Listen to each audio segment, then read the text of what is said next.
से स्वागत है दोस्तों आपका हमारे चैनल धाकड़ ऑनलाइन स्टडी में। दोस्तों इस वीडियो के अंदर हम जो है रेखाओं के प्रकार पढ़ेंगे कि रेखाएं कितने प्रकार की होती हैं और रेखाओं के प्रकार के साथ साथ रेखाओं के युग्म जो है उनके कितने प्रकार होते हैं और किस प्रकार की रेखाएं जो है किस जगह हमको यूज करनी होती हैं, तो उसके बारे में जो है सारी डिटेल इस वीडियो के अंदर पढ़ेंगे।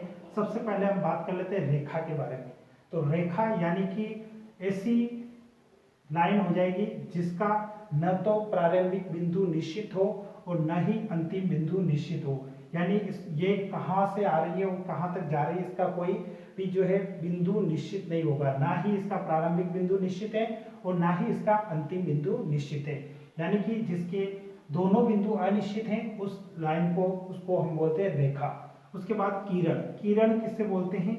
जिसका प्रारंभिक बिंदु तो जो है निश्चित है लेकिन अंतिम बिंदु कहाँ तक है ये हम नहीं कर सकते, यानी आरंभिक बिंदु तो निश्चित होगा लेकिन अंतिम बिंदु उसका निश्चित नहीं होगा। जब हम कोण बनाते हैं तो हम जो है कोण बनाने के लिए इस प्रकार से कोण बनाते हैं, तो यहाँ पर जो है हम दो किरण बनाते हैं।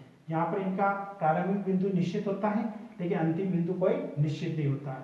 और जब हम कोई रेखा बनाते हैं जैसे ग्राफ वगैरह में जो लाइनें बनती हैं वो हमारा जो है वहाँ पर हमको रेखा बनानी होती है। उसके बाद रेखाखंड, जैसे हमको बोला गया है कि एक 5 सेंटीमीटर लंबा एक रेखाखंड खींचिए, तो रेखाखंड में क्या होता है? जिसका प्रारंभिक बिंदु भी निश्चित होता है और जिसका अंतिम बिंदु भी निश्चित होता है, तो उसको बोलते हैं हम रेखाखंड। उसके बाद प्रतिच्छेदी रेखाएं, ये तो थी केवल एक रेखा के बारे में। उसके बाद अगर मान लो रेखाओं के दो युग्म दे रखे हैं तो उसके अंदर कितने उसके जो है प्रकार होंगे? तो प्रतिच्छेदी रेखाएं, प्रतिच्छेदी रेखाएं यानी दो रेखाएं आपस में एक दूसरे को काट रही हैं तो उन रेखाओं को बोलते हैं प्रतिच्छेदी रेखाएं।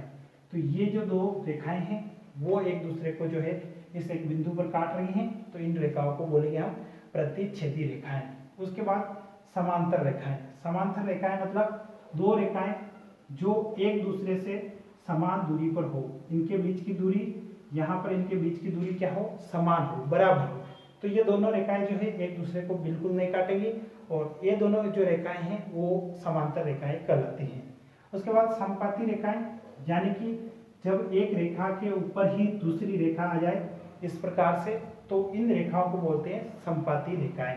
समपाती रेखा मतलब एक रेखा के ऊपर ही दूसरी रेखा आ जाए। तो ये तीन जो रेखाओं के प्रकार थे वो रेखाओं के युग्म से संबंधित है और ये जो तीन प्रकार है ये केवल रेखाओं से संबंधित है।